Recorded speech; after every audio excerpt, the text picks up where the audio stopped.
this is for Vada. I'm Rena Johnston. I work at the Christian Linklater Voice Centre in Orkney. I've lived here all my life. I am 57 years old. I live in Newhall in Twat. Everybody thinks that's funny when they come from America. That's the area I live in. I was born there, and when I was 4, I moved 1.5 miles up the road to a farm where my parents are. My mum still lives there. And then when I married, 34 years ago this year, I moved back to my roots, to the house I was born in, and I still stay there to this day. I love it. I love living in Orkney. It's very fresh air. We don't have a lot of trees, very green, very farming community. There's only about 22,000 that live in Orkney. I have 2 children, 1 boy and 1 girl. The girl is married and the boy still lives at home, although he's 30. He's had lots of problems in his life, but he's getting there now, so let's hope. He's got a friend, a girlfriend, so maybe one day he'll move out. And also now I'm going to, my grandparents on my mum's side they came from Finstown, which is a village between Kirkwall and Stromness. Kirkwall is a city because we've got a cathedral. Stromness is a town. There's no cathedral there. My dad's parents live half a mile down the road where I stay now and where I was born. They're all gone now. They're all gone. It's just my mum that's alive. But I'm named after my granny on my dad's side, because my middle name's Harvey and her maiden name was Harvey. Mm-hmm. And our ancestors are all from Orkney, but in the early 1900s, my granddad on my dad's side, a lot of their family moved to Canada, to Drumheller. So I've got Kelowna in BC, mm-hmm. and also in Nanaimo in Vancouver Island. So I've got lots of relatives there, lots of cousins, because my granddad was one of 10. So it was big families in Orkney in these days, because there was nothing else for the parents to do. Maybe not, I don't know. But yeah, and we've been to Canada, and we've seen some of our relatives, which was very interesting, seeing their families and, meeting a lot of our relatives that we'd never, ever met. Mm-hmm. And tell me about your farm growing up. On the farm growing up, first of all, we had a dairy farm. Mm-hmm. And then it was it's a very hard life, dairy farming, because it's every single day of the year. The cows have to be milked morning and night. My dad, and he had 2 brothers, and they farmed 3 farms. The one was a dairy farm, and the 2 was beef. Mm-hmm. And sheep also. But they gave up the dairy farm in the 80s, because it wasn't it wasn't a lot of money in the milk. It's still not, but we have lots of dairy farms. Our milk is all produced in Orkney that we get. Mm-hmm. They all went to beef and sheep in the 80s then when they came out of the dairy. There was more money to be had for dairy farming rather than the beef farming rather than the dairy farming. So they did that. But now my first cousin is in the home farm where my granddad and all is, so it's still in the family. Okay. When my granddad died, in his will, What was his name? Marcus Wood.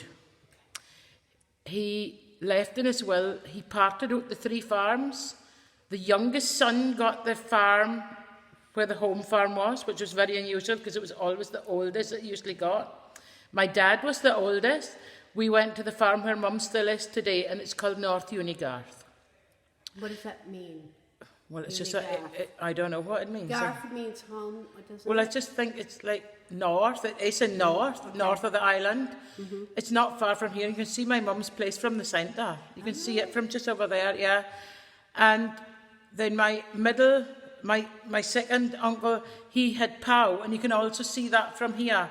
You can see all my granddad's farms from the Voice Centre, which is quite unique. Yeah. You can, doesn't matter, you look north, south and east. You can see the 3 farms. You have to show us. I will show you, yeah. So my uncle just died. My youngest uncle just died here last week. The funeral was on last Thursday. So he was 84, but he had dementia. Mm-hmm. So he had 2.5 years in the residential home. which was good. It was just his last month that he didn't have no quality of life, but he's gone to a better place. Yes. A far better place. Because he didn't, last time I went to see him, he didn't know me. And it's just, he's always known me, even though he had dementia. He's always known. It would be hard to forget you. Thank you for that.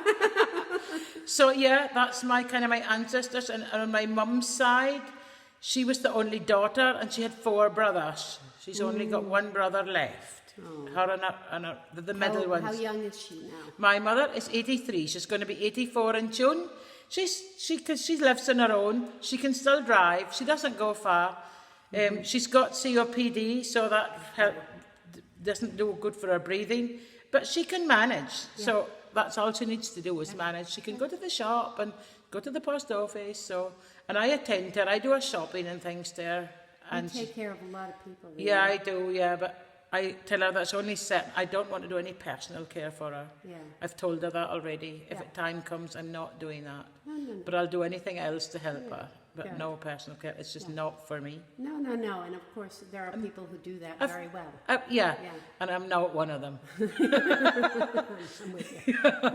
So that's kind of our family. And I've one sister, Inga. She's had rheumatoid arthritis when she was 2. She's very crippled. Her joints are very bent, and she's had lots of operations. She's had 8 hip replacements, 5 knee replacements. She's had a thumb and her spine from her up here on her skull, right 3/4 way down the back. So, and it was like nodule things that was coming out of her spine, like excess bone. Yes. So she had to get that removed because it was affecting her legs and her walking. It's not very good anyway, but she didn't have feeling in her legs, and it was immediate after she had the operation. And you have told me that her spirit is amazing. Absolutely, she's very tiny because she never grew with a rheumatoid arthritis. She's probably about 4 feet 10 maybe. And very petite, not like me. She's very petite, but as she goes with a stick, she kind of has a struggle to walk. Yeah. But with help, she's very determined, very determined. She's just been to New Zealand, and she's just been to Norway, travelled the whole coast of Norway to the North Cape, right to the Russian border, with a friend on a cruise ship, on a working cruise ship. Wow. They weren't working, but I mean, it was a working cruise ship, and they had an amazing time. When they got to the North Cape, it was 12 because it was December, 12 when the sun got up, and it was 1 when it set. So 20 minutes of daylight. Of evening? Yeah, well, no, of daylight. Oh, of daylight. Because so it was all night. Yeah, no, it was 12 and lunchtime when it got up in December, and 1 when it gets. So it was just sort of 20 minutes. So she's not affected adversely by the light? No, because we in the summertime here in Orkney, we don't have any darkness. So I'm just going to show our viewers what it's like here right now. What time is it? 7:30? Something like 7:30. Yeah. It's 7 o'clock. And it's raining, and that's not unusual. It's the first rain we've had in 3 weeks. So we're welcoming it. Yeah, we are very much welcoming it. So, Rena, you were going to read something for me? Yeah, I'm going to read the Orkney Gruffalo. It's a child's book that's been translated into Orcadian. So, by Simon Hall, which is he's the head teacher at Westry Primary School, which is an island. Great. So, I'm going to read this to you for... A mouse took a dander through the grimly trees. A fox saw the mouse and thought, "You'll feed me. Where you gone to, pretty brown mouse? Will you no take your dinner in me underground house? That's awful good of you, fox, but I'll know. I'm gone for me dinner with a Gruffalo." "A Gruffalo? What's a Gruffalo then?